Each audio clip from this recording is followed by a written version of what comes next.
Got to break into that report for this breaking news. 3 people are dead, 2 are injured after a mid-air collision in Frederick. Right now, investigators are giving us an update. Let's listen in live.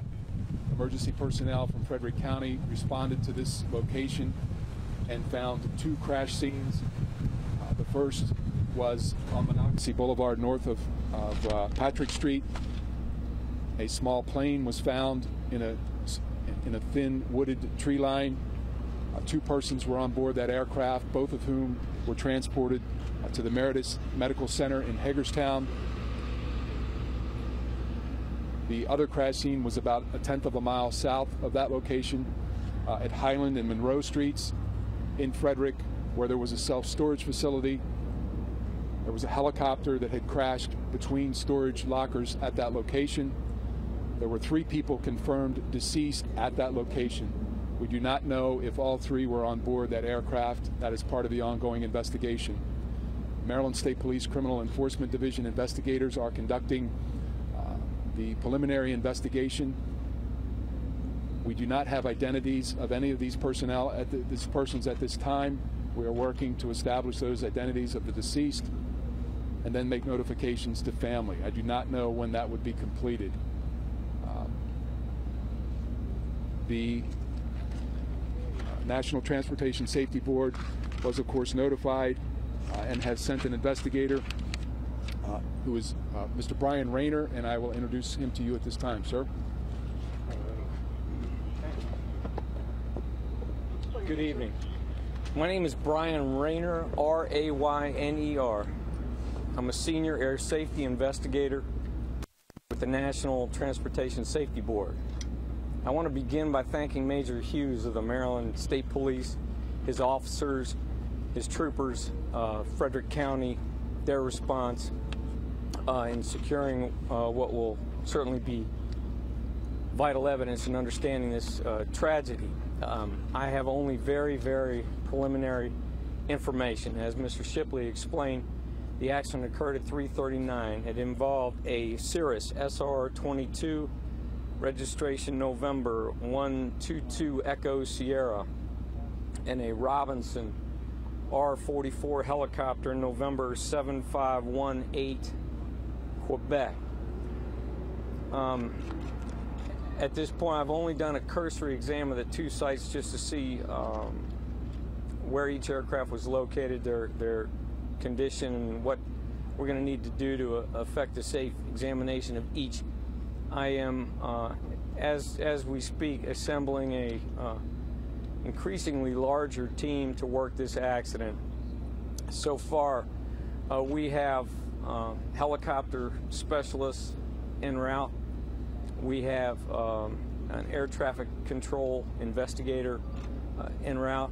We may expand the team to include an operations specialist. I don't know that at this point. I haven't had an opportunity yet to speak to any of my supervisors. But I am the investigator in charge, and if I reach out and ask for help, it will be provided to me. What we'll do is just go through the process in that we will begin with the most perishable evidence first, and that's witness statements and the physical evidence here of both aircraft. And then we'll move on to information that's archived in places like aircraft logbooks and air traffic control computers and that sort of thing. And we'll divide the investigation into 3 basic parts. We'll look at the airmen, we'll look at the machines, and we'll look at the environment. And the airmen will be their certificates, the privileges that they could exercise with those certificates, what type of flights were being conducted, whether they were pleasure, business, instructional, that sort of thing. And then there will also be the medical aspect. From what I understand, the 2 occupants of the airplane have been released from the hospital. One is uninjured. The other has a laceration. Tragically, there are 3 fatalities at the scene of the helicopter. And then we'll look at the machines, we'll look at them in place, and then we'll look at their maintenance histories, the equipment on board, that kind of thing. And then lastly, we'll look at the environment, and that will include the air traffic environment and the the physical environment as well as the weather. I don't, just at a glance, I live here in Maryland. I don't think weather was an issue, but it will be examined, and if there's anything anomalous, I can also request a weather study. But that's basically it in a nutshell. Honestly, I don't have any specific details about the accident itself, but I can answer a couple of questions. So you're pretty confident that you'll find an answer to this, since it's not spread out over a wide period and a wide area, and you do have witnesses? Well, over decades, people far smarter than I developed the processes and the methods that we use to develop the information to understand these events. And I have found in my 18 years of doing this work that if I do the investigation the way I was taught, the information will reveal itself. So yes, I'm very confident. Would both of these aircraft have been under the control of the air traffic control tower here in Frederick? It's likely, yes. I'm not an air traffic control specialist. I'm an Army aviator. I'm a pilot. I was a mechanic. I was a safety officer. Understanding the air traffic environment and what the responsibilities of the controllers and the airspace they're responsible for will be the work of my air traffic control specialist, which has already been assigned to the team, and he's en route. So we're told there's no radar at this air traffic control. Could that have, I know it's early in the investigation, but could that have played a role? Oh, I'm not going to rule anything in or out. I can't speak to equipment that may or may not be there and what effect it may or may not have if it's not there. So I can't answer that question. It's likely that sir, do you believe it's possible that those shoots likely saved those guys' lives?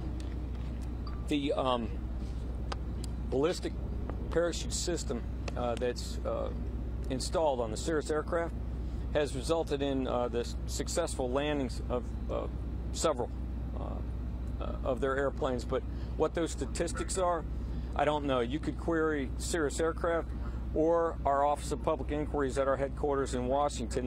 They do that kind of research. They can develop those numbers for you. Well, knowing that these guys walked away and he was deployed, you have witness who says Well, then I would call that a successful outcome. have you had a chance to speak with them? No, I haven't had an. I just got here a couple minutes ago. I believe the state police are with those airplane occupants now. Where the aircraft came to rest, do you know about how far that is from the runway? No, I don't know how far I am from the runway. This is all, but the state police again, they're supporting me in advance. They've already got their total station people out documenting both crash sites. I'll have to the millimeter where both airplanes are before I'm done here. Do you know the altitude during the crash? No, ma'am, I don't. Did those two from the plane, in fact, walk away from the crash site? Well, I understand that they're, and this is preliminary. I don't speak for the hospital, and I'm not a doctor, but my understanding is that they're both, one person is uninjured and one has a laceration to their forehead. Sir, I know you mentioned it earlier, but for clarification's sake, on the issue of the helicopter perhaps being involved in a training exercise, as was the statement released by the FAA, was that the case or not? Well, I can't speak for the FAA, but one of the things I'm going to look into is whether or not it was a pleasure flight, a training flight. I have no idea, but I intend to look into it, yes. Talk about gathering perishable evidence first, and I was told that it's possible somebody from the control tower at the airport may have witnessed the collision. Do you know if that was in fact the case? No, I don't know that. But the controllers on duty at the time will be interviewed by either the air traffic, well, definitely by our air traffic control specialist, and maybe by me as well. And based off of what you saw at the storage facility, can you talk a little bit about the extent of the damage to the structure? It's significant. And sir, if possible, could you slide a little bit forward for us? Yes, sir. Thank you. Thank you. How many air traffic controllers were on duty at the time? I have no idea. Sir, there's a witness who said about 2 telephone poles high is where they collided. He's assuming about 100 feet. I'm sure you'll determine that in the course of your investigation. In an airport of this size, not too big, maybe that's 100 feet, 80, 90, 100 feet. Is that pretty low for planes? Well, depending on the vantage point of the witness, the height of the pole, the distance of the aircraft from the pole, it could be treetop height, it could be several hundred feet. With any luck, between other eyewitnesses, their viewpoints, potentially radar data may give us some altitude readouts on these aircraft. We may get some understanding of where the collision took place altitude-wise. Also, it's my understanding, preliminarily, I don't have this firmly, but it's my understanding that the airplane was on approach and the helicopter was departing. But from where exactly, I don't know if they were coming off a taxiway, the sod, the runway. Helicopters can operate from anywhere on the airport, whereas the airplane is likely going to use the runway. Can you go back and describe the helicopter scene? I mean, you don't have to describe, obviously, the fatalities, but what you see with the helicopter, for those on the line? I'd rather not get into those fine details. The helicopter's destroyed. It's significantly damaged. I haven't had there's some debris scattered around between the rows of storage buildings, so I haven't had an opportunity to inventory those parts and see if the entire helicopter is there at the scene, or if there may be components to the helicopter elsewhere here in the airport area. I just don't know at this point. Can you describe the condition of the airplane? You've mentioned... No, I haven't seen the airplane. You've mentioned the two who were in the plane who incredibly are out in the hospital at this point. At what point will they be talked to? At what point will investigators speak to them about what they observed? I can't predict that. Depending on, the state police interview people for a living, so it's likely that the interview summaries that I get from the state police will be very comprehensive, and I may only have one or two questions in addition to what's in the content of those statements. But again, we know who they are. We have the ability to contact them later. They've been in a very traumatic event. I think I'd probably like to give them a couple of days. The immediate statement is going to be helpful, and I'll get that from the police, but I think I may give them some time before I speak to them. And again, that information is there. It's available to me, so I'm not in a real rush to get it right this second. What's going on here is going to be my primary concern. I can only give you about another minute. Do you know if the people at the storage center were all on the helicopter? I don't know that, ma'am. And did anyone say it officially, but did the people in the plane shoot out from the plane with their parachutes? Has that been officially yet? It's unlikely. I think I can't confirm the use of parachutes on people, but I'm confident that the parachute that's been seen, that I've seen pictures of, is a ballistic parachute that's mounted to the airframe that's used and deployed to lower the airplane safely when a safe landing can't be completed by the pilot, or when the pilot anticipates they can't make a safe landing. So they deploy the parachute, and the parachute lowers the airplane to the earth. And your years with the agency, sir? Sir? Your years with the agency is how long? 18 years. And the origin of the flight?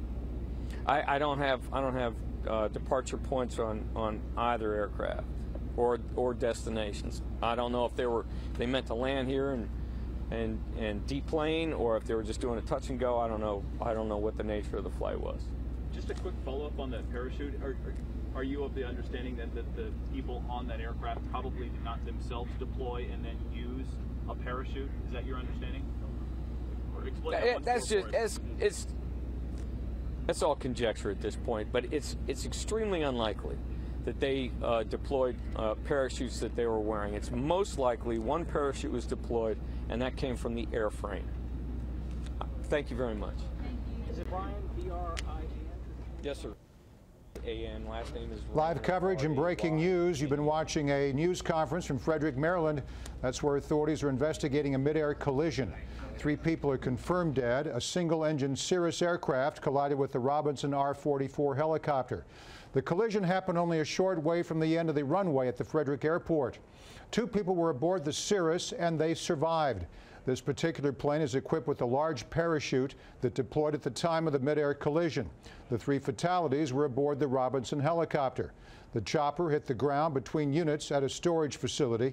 The Cirrus went down into nearby trees. You see it there. Nobody on the ground was injured. We have crews on the scene. We'll bring you updates as we get them here on News Channel 8.